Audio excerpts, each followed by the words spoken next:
Hello guys, once again welcome back to my channel. आज की इस वीडियो में हम पढ़ने वाले हैं चैप्टर नंबर 3 का एक्सरसाइज। यहाँ पे लिखा है कि वयम अभ्यासम कुर्मः, यानी कि हम अभ्यास करते हैं। तो पहला क्वेश्चन है कि अधोलिखितानां प्रश्नानाम उत्तराणि एक पदेन लिखन्तु, यानी कि नीचे लिखे गए जो प्रश्न हैं उनके उत्तर हमें एक पद में लिखना है। जैसे शुभम भवतु इति कहा वदति, यानी शुभ हो ये किसने कहा था? तो ये आचार्य ने कहा था। जब सारे बच्चे शिक्षिका के पास गए थे तो उन्होंने कहा था कि शुभ हो। योगिता आचार्यम किम शिक्षयतु इति वदति, यानी कि योगिता आचार्य से क्या शिक्षा पढ़ाने के लिए बोलती है? तो यहाँ पे सूर्य नमस्काराम, यानी सूर्य नमस्कार के बारे में बोलती है कि हमें सूर्य नमस्कार पढ़ाइए आज। फिर इसके बाद अगला दिया हुआ है कि सूर्य नमस्कारः कति नाम आसनानाम समाहारः अस्ति, यानी सूर्य नमस्कार कितने आसनों का समूह है? तो द्वादशानाम 12 आसनों का समूह है। केशु सूर्य नमस्कारः श्रेष्ठः, यानी कि किसने सूर्य नमस्कार सबसे उत्तम है? किसमें सूर्य नमस्कार जो है वो सबसे उत्तम है? तो जितने भी योग हैं, योगासन हैं, उनमें से जो सूर्य नमस्कार है वो सबसे उत्तम माना जाता है। तो इसका आंसर हो जाएगा योगासनेषु। इसको संस्कृत में योगासन को कहते हैं योगासनेषु। फिर है सूर्य नमस्कारेण जनः कीदृशं शरीरम प्राप्नुवन्ति, यानी कि सूर्य नमस्कार के द्वारा लोग कैसा शरीर प्राप्त करते हैं? तो यहाँ पे हो जाएगा आंसर स्वस्थम, यानी कि स्वस्थ शरीर को प्राप्त करते हैं। हमें एक पद में लिखना है तो हम एक पद में ही लिखेंगे। सेकंड नंबर में दिया है कि अधोलिखितानां प्रश्नानां उत्तराणि पूर्ण वाक्येन लिखन्तु, यानी कि नीचे लिखे गए जो प्रश्न के उत्तर हैं उनको हमें पूर्ण वाक्य में लिखना है। ऊपर वाले में एक शब्द में लिखना था, यहाँ पे हमें पूर्ण वाक्य बना करके लिखना है। जैसे सर्वे छात्रा आचार्यम की पृच्छन्ति, यानी कि जो सभी छात्र हैं वो शिक्षिका से क्या पूछते हैं? तो सर्वे छात्रा आचार्यम पृच्छन्ति, यानी सभी छात्र आचार्य से पूछते हैं किम अद्य भवान अस्मान योगासनम शिक्षयतु। किम का मतलब होता है क्या, अद्य का मतलब होता है आज, भवान का मतलब आप, अस्मान मतलब हमें, योगासनम मतलब योगासन, शिक्षयति मतलब बताएंगे। तो क्या आज आप हमें योगासन के बारे में पढ़ाएंगे? सूर्य नमस्कार इतनेन का आशय, यानी सूर्य नमस्कार का से क्या आशय है? तो सूर्य नमस्कार इतनेन आशय सूर्याय नमस्कारं रूपम योगासनम क्रम अस्ति, यानी कि जो सूर्य नमस्कार का आशय है कि जो सूर्य नमस्कार के रूप हैं, योगासन के क्रम है, उसको कहते हैं। तो आचार्य कम श्लोकम पाठयति, यानी आचार्य कौन सा श्लोक पढ़ाती हैं? तो किस श्लोक को पढ़ाती हैं? तो आचार्य आदित्यस्य नमस्कारान ये कुर्वन्ति दिने दिने इतनेन श्लोकम पाठयन्ति, यानी कि यहाँ पे जो एक श्लोक आया है उसको लिखना है कि जो यहाँ पे पढ़ाती हैं ये कि आदित्यस्य नमस्कारान ये कुर्वन्ति दिने दिने आयुः प्रज्ञा बलम वीर्यम तेजस्ताम चा जायते। इस श्लोक को हमें लिखना है, यानी कि ये श्लोक पढ़ाती हैं। फिर अगला है कि सूर्य नमस्कारस्य प्रथम मंत्र का, यानी कि सूर्य नमस्कार का पहला मंत्र क्या है? तो सूर्य नमस्कारस्य प्रथम मंत्रः ओम मित्राय नमः अस्ति, यानी कि जो सूर्य नमस्कार का पहला मंत्र है वो है ओम मित्राय नमः। लास्ट वाला है कि सूर्य नमस्कारेण कीदृशं बलम वर्धते, यानी कि सूर्य नमस्कार से कैसा बल बढ़ता है? तो सूर्य नमस्कारेण शारीरिकम मानसिकम आध्यात्मिकम च बलम वर्धते, तो सूर्य नमस्कार से शारीरिक बल, मानसिक बल और आध्यात्मिक बल बढ़ता है। इसी तरह से तीसरा नंबर यहाँ पे दिया है कि पाठात् समुचितम पदम चित्वा अधा रिक्त स्थानानि पूरयन्तु, यानी कि पाठ से चुन करके हमें यहाँ पे जो रिक्त स्थान दिए हुए हैं उनको भरना है। जैसे प्रत्येक स्मात्, फिर यहाँ पे हो जाएगा सूर्य नमस्कारात् पूर्वम एक मंत्र अस्ति, यानी प्रत्येक सूर्य नमस्कार के पहले एक मंत्र होता है। वयम प्रतिदिनम सूर्य नमस्कारम करवामा, यानी हम सबको सूर्य नमस्कार प्रतिदिन करना चाहिए। स्वस्थम शरीरम स्वस्थम मना च प्राप्नुवान, ये यहाँ पे हो जाएगा शरीरम और यहाँ पे मना। एकेन श्लोकेन, यानी कि एक श्लोक से सूर्य नमस्कारास्य बहूनि प्रयोजनानि वदामि, यानी कि एक श्लोक के सूर्य नमस्कार का जो एक श्लोक है उससे बहुत सारे प्रयोजन है वो बताती हूँ, ये सब शिक्षिका ने कहा। आदित्यस्य नमस्कारान ये कुर्वन्ते दिने दिने हो जाएगा यहाँ पे, ये श्लोक का दिया हुआ है शुरू वाली ही लाइन। अब इसके बाद यहाँ पे दिया हुआ है एक तालिका दिया हुआ है, मंजूषा हम इसको संस्कृत में कहते हैं, हिंदी में इसको तालिका कहते हैं और इंग्लिश में इसको टेबल बोलते हैं। जैसे यहाँ पे लिखा है कि अधोलिखितानि शब्द रूपाणि पठयन्तु आगच्छन्तु च, यानी कि उसको पढ़ना है और देखना समझना भी है। कि जैसे यहाँ पे दिया है चतुर्थी विभक्ति रूपाणी, चतुर्थी विभक्ति रूपाणी का मतलब यहाँ पे संप्रदान कारक से होता है। इसका संबंध होता है को या के लिए, जैसे राम के लिए या राम को, इस तरह से आते हैं।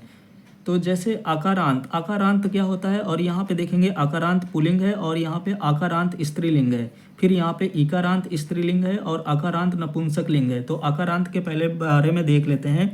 जैसे यहाँ पे छात्र है तो लास्ट में छोटा आ की मात्रा आई है, तो इसे आकारांत कहेंगे। हम किसी भी लड़की का नाम लेते हैं, जैसे अगर हम कहते हैं कि योगिता आया था चैप्टर में नाम, तो यहाँ पे ता में बड़ा की मात्रा है, बालिका यहाँ भी बड़ा की मात्रा है, आचार्य यहाँ भी बड़ा की मात्रा है, तो इनको आकारांत स्त्रीलिंग कहते हैं। अगर लास्ट के जो यहाँ पे दिए हुए हैं उनमें छोटा की मात्रा आती है तो आकारांत होगा, और पुल्लिंग में है तो पुल्लिंग होगा, स्त्रीलिंग में है तो यहाँ पे स्त्रीलिंग हो जाएगा। जिसमें बड़ी ई की मात्रा आती है उसको ईकारांत कहते हैं।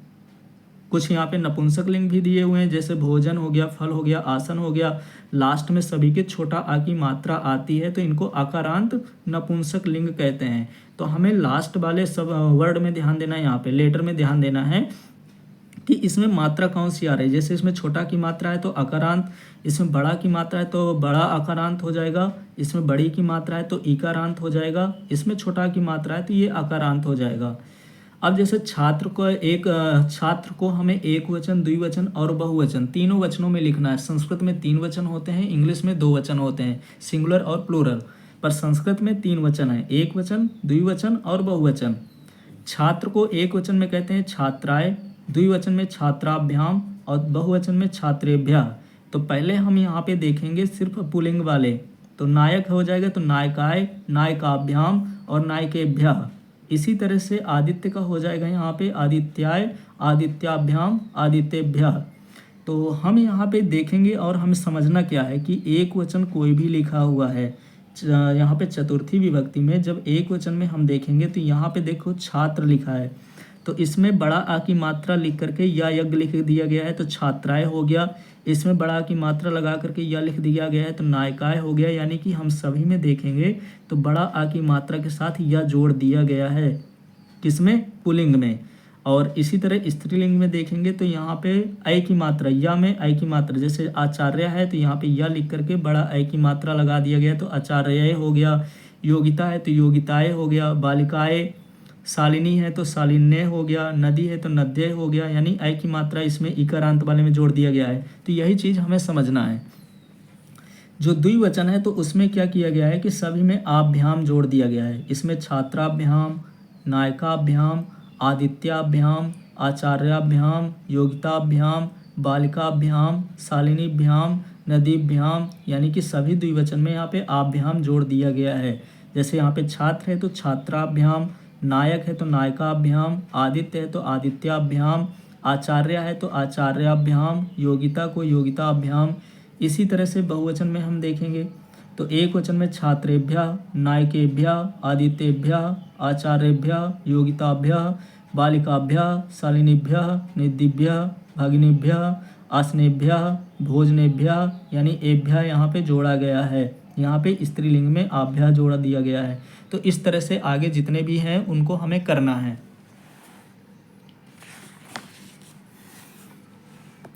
जैसे यहाँ पे लिखा हुआ है कि अत्र इदम अवधेयम, यानी नमः शब्दस्य योगे चतुर्थी विभक्ति, यानी कि जो नमः शब्द है उसको हम यहाँ पे भास्कराय नमः। तो पाठे विद्यमानां नमः युक्त शब्दानाम संग्रहत कृत्वा लिखंत, यानी कि जो पाठ में नमः युक्त शब्द आए हैं उनको हमें यहाँ पे लिखना है। जैसे यहाँ पे मित्राय नमः, तो रवये नमः, ये सब सूर्य के नाम है। रवि हो गया, सूर्य हो गया, भानु हो गया, खग हो गया, ये सब सूर्य के नाम है। रवये नमः, सूर्याय नमः, तो जितने भी नमः वाले हैं उनको हमें लिखना है। भानवे नमः, खगाय नमः, पूषणे नमः, और हिरण्यगर्भाय नमः, मारीचे नमः, आदित्याय नमः, सावित्रे नमः, अकाराय नमः और भास्कराय नमः। यहाँ पे ये मात्रा होगी यहाँ पे, और भास्कराय नमः ये हो जाएंगे। इसके बाद यहाँ पे दिया हुआ है अगला ब्रैकेट में कि उदाहरणानुसारम कोष्टकात् पदानि स्वीकृतु वाक्यानि रचयन्तु, यानी कि जो यहाँ पे ब्रैकेट में शब्द दिए हैं तो इन्हीं से संबंधित हमें शब्द बनाने हैं। जैसे अग्नि, आचार्या, त्रिवर्णध्वजा, जनकः, वृक्षा, देवी, भगिनी, मातामही, जननी, पृथ्वी, नदी। अग्नि मतलब आग होता है, आचार्य शिक्षिका को कहते हैं, त्रिवर्ण यानी तिरंगा को कहते हैं, जनकः पिता होता है, वृक्षा मतलब पेड़, देवी तो देवी है, भगिनी बहन हो गई, मातामही दादी, जननी माता, पृथ्वी यानी पृथ्वी, नदी। जैसे यहाँ पे एक दिया है अग्नये नमः, अग्नि यहाँ पे दिया है तो इससे हमें एक बनाना है तो अग्नये नमः हो जाएगा। आचार्य दिया है तो आचार्याय नमः, त्रिवर्ण ध्वजाय नमः हो जाएगा। तो इस तरह से हमें यहाँ पे शब्द लिखना है। फिर यहाँ पे इसी तरह जनक का जनकाय नमः, वृक्ष है तो वृक्षाय नमः, दैव्ये नमः, भगिन्ये नमः, मातामही है तो मातामह्यो नमः, जननी है तो जनन्ये नमः, पृथ्वी है तो पृथिव्ये नमः और नदी है तो नद्ये नमः हो जाएगा। फिर इसके बाद है कि अत्र इदम अवधेयम, यानी कि जैसे इसको भी देखो दानार्थ है तो दा धातु है या च अच्छी धातु योगे, तो हम इसको क्या कर सकते हैं कि दो तरीके से लिख सकते हैं। जैसे शिक्षिका छात्राय पुस्तकम ददाति, इसी को ऐसे भी लिखा जा सकता है कि शिक्षिका छात्राय पुस्तकम ददाति की जगह यच्छति भी लिखा जा सकता है। ददाति का मतलब भी होता है देना, यच्छति का मतलब भी देना होता है। तो इसी तरह से यहाँ पे कुछ शब्द दिए हुए हैं 6वें नंबर में और उनको हमें देखना है कि कोष्टके विद्यमानाम शब्दानाम चतुर्थी विभक्ति रूपाणी प्रयुक्त वाक्यानि पुनः लिखन्तु, यानी कि हमें चतुर्थी विभक्ति का प्रयोग करके लिखना है। जैसे यहाँ पे ब्रैकेट में दिया है देश, देश की जो चतुर्थी विभक्ति होती है उसको हमें लिखना है। सैनिकः देश जीवनम प्रयच्छति दिया हुआ है, देश की चतुर्थी विभक्ति हो जाएगी देशाय, तो सैनिकः देशाय जीवनम प्रयच्छति। इसी तरह माता याचक वस्त्रम ददाति, याचक का मतलब होता है भिखारी जो मांगने वाला होता है, तो याचक का यहाँ पे हो जाएगा याचकाय, तो माता याचकाय वस्त्रम ददाति। पौत्रः पितामही औषधम ददाति, यानी कि जो पौत्र है वो अपने दादी को, पितामही हो गया, औषधम ददाति, तो यहाँ पे पौत्रः पितामहो औषधम ददाति। अहम भगिनी उपायनम ददामि, तो अहम भगिन्ये, भगनी का होता है भगन्ये। फिर यहाँ पे पिता सेविका वेतनम ददाति, पिता सेविकाय वेतनम ददाति हो जाएगा। त्वम मित्र पुष्पम ददासी, तो यहाँ पे मित्र का होता है यहाँ पे मित्राय, तो त्वम मित्राय पुष्पम ददासी।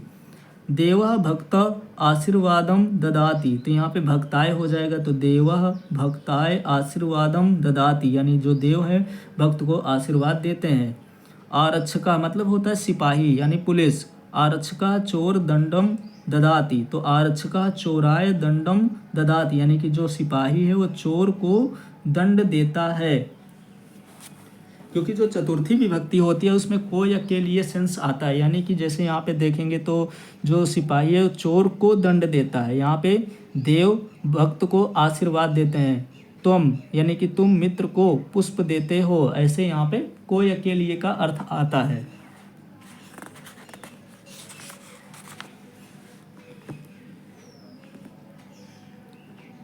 इसके बाद है कि उदाहरणानुसारम माता कस्मै कस्य धनम ददाति इति कोष्टके विद्यमानानि पदानि उपयुक्तः लिखन्तु, यानी माता किसको धन देती है।